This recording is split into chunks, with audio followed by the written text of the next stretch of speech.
Alright, Matthew, I just finished up your Welly 24th scale Dodge Charger. They call it 24th. It's a little smaller than most of the 24ths that I'm usually deal with.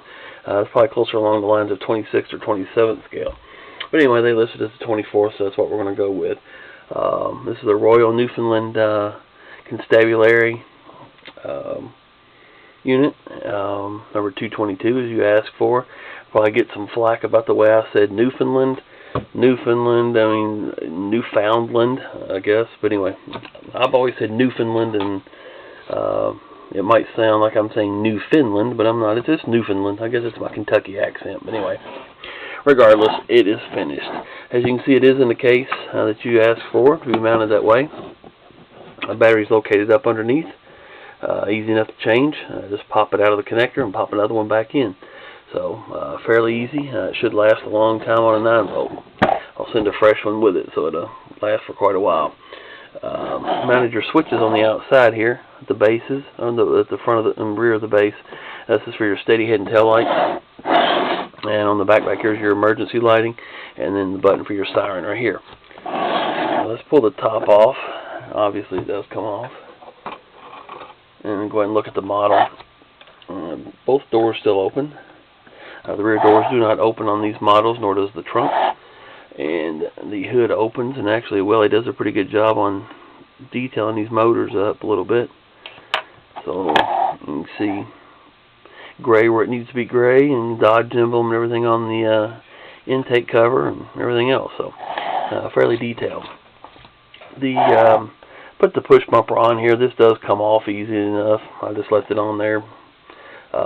But like I said, it just pulls right off. I'll ship it with it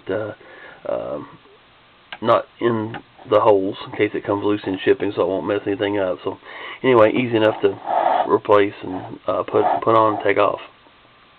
Again, doors are opening, do open. 222 is the unit number. The GPL 826 license plate you asked for. MDT mounted inside. There's a worklight in there as well. You'll see that in just a second. We'll close everything back down here, shut the doors.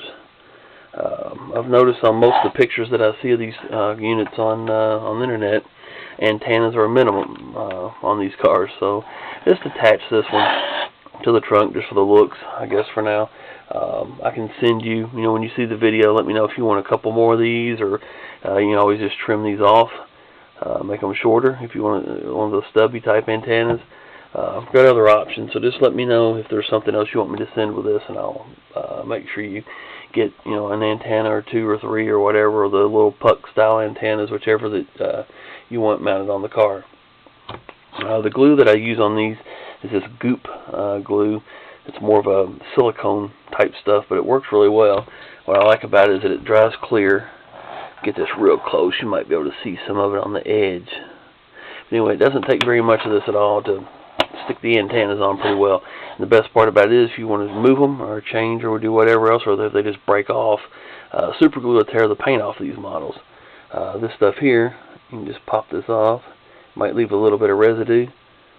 But the best part about that is that it just rubs right off. Like I said, it's almost like a silicone adhesive more than anything else. And as you can see, it comes right off and leaves no mark at all. So clean as a whistle. Doesn't destroy your paint. So anyway, like I said, let me know on the antennas, and I'll take care of you on the antennas. Just let me know what you want. This decal, I made this label here for the front of it. If you want to take that off, just peel the corner up and it'll peel off. Like I said, I just put it on there. I thought maybe you might want it on there. If not, like I said again, it's easy enough to take off. But I will leave it in place. As for the lighting, switch in the front here, as I said, runs your steady head and tail lights. You got your headlights there, also your fog lamps. Like I said, this is set up like the 18th scale one that you saw. You got your those there. You got your those. That was pretty good English right there, I think. There's your tail lights. Again, with mine, I take a lot of time and actually take out a lot of the metal and everything around that. They appear white, but trust me, they're red as they need to be.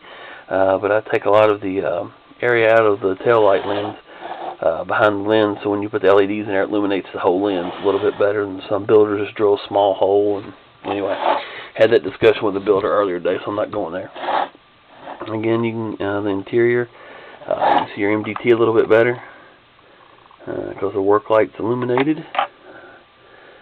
Cover that up, you can actually see it really well. So, give you an idea what the interior looks like. Shut that back. And of course you can operate your priority or your emergency lighting and your steady head and tail lights together. So I'm going to turn these off now, so you can see the emergency lighting by itself. Pretty good array on this one. Yes, for flashing headlights, which you can see, very bright. Red and blue grille strobe. And you've heard me say on most of my videos, my camera's not the best in the world, so it misses some of the flashes. So anytime it looks like one's not flashing, it's actually is flashing on my camera just because it doesn't pick them up. I don't know if it's frame rate or what, but anyway, I don't know enough about it to mess with it. Cover this up here. You can see your red and blue strobe over the rearview mirror. Cover that up by shop lights. See those there. You also wanted red and blue alternating LEDs on your mirrors. And of course, even with those on, shouldn't really matter, but even with them on, the doors do swing open and closed. Those were a beast to get mounted and wired that way. But you can see those firing. Look pretty good. Yes, for a red strobe on the rear side window. And blue strobe on the passenger side window. Again, it looks like it's missing a flash. It is a constant flash, probably 3 flashes a second. So anyway, you'll see it a little bit better in person more than my camera shows it. Of course, your red strobe here on, or I'm sorry, red and blue alternating strobe on the mirror here as well. Again, it looks pretty cool from the front. Quite a bit of light going on there. Flip this around to the rear. You wanted a red and blue strobe on each side of the rear window. I set it up just like the 18th scale ones you saw, blue to the insides, red on the outsides. And of course your flashing tail lights. Again, Unit 222 that you requested, your GPL 826 license plate. Police proper decals across the rear, according to the pictures that I saw. And of course your 222 roof numbers on there as well. I did mention the fact that you can operate all the lighting together. Let's turn the steady head and tail lights on. Of course, you can still see your flashing headlights and your fog lights. It has all the emergency lighting, your interior work lights on as well, and also in the rear. And then with this on, you can still see your flashing tail lights. Just that a little bit better there.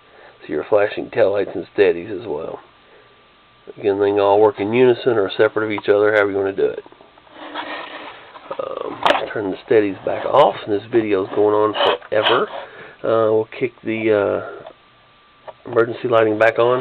That's the only way your siren will operate, is with the emergency lighting on, which makes sense. So there's a little push button here. Press it once. It's probably a little bit loud for my camera, so I'm going to put this cover on. Actually knocks it down quite a bit. Hit this again. One more hit. Press the right button. There we go. And one more time. Like I said, it is quite loud.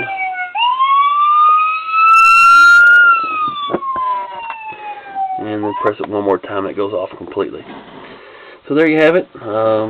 Like I said, I know Matthew, we've sent a lot of emails back and forth. It's taken quite a while to get this finally worked out and get it built for you. And no holes in the roof, where I accidentally drilled the first one I bought for a light bar, and you reminded me it was a slick top, so done screwed that part of it up. But anyway, this is a new, fresh model with no holes in the roof. So there you have it. I hope it's what you wanted. All the details are right anyway. I hope it was well worth your wait. I'm sure it will be.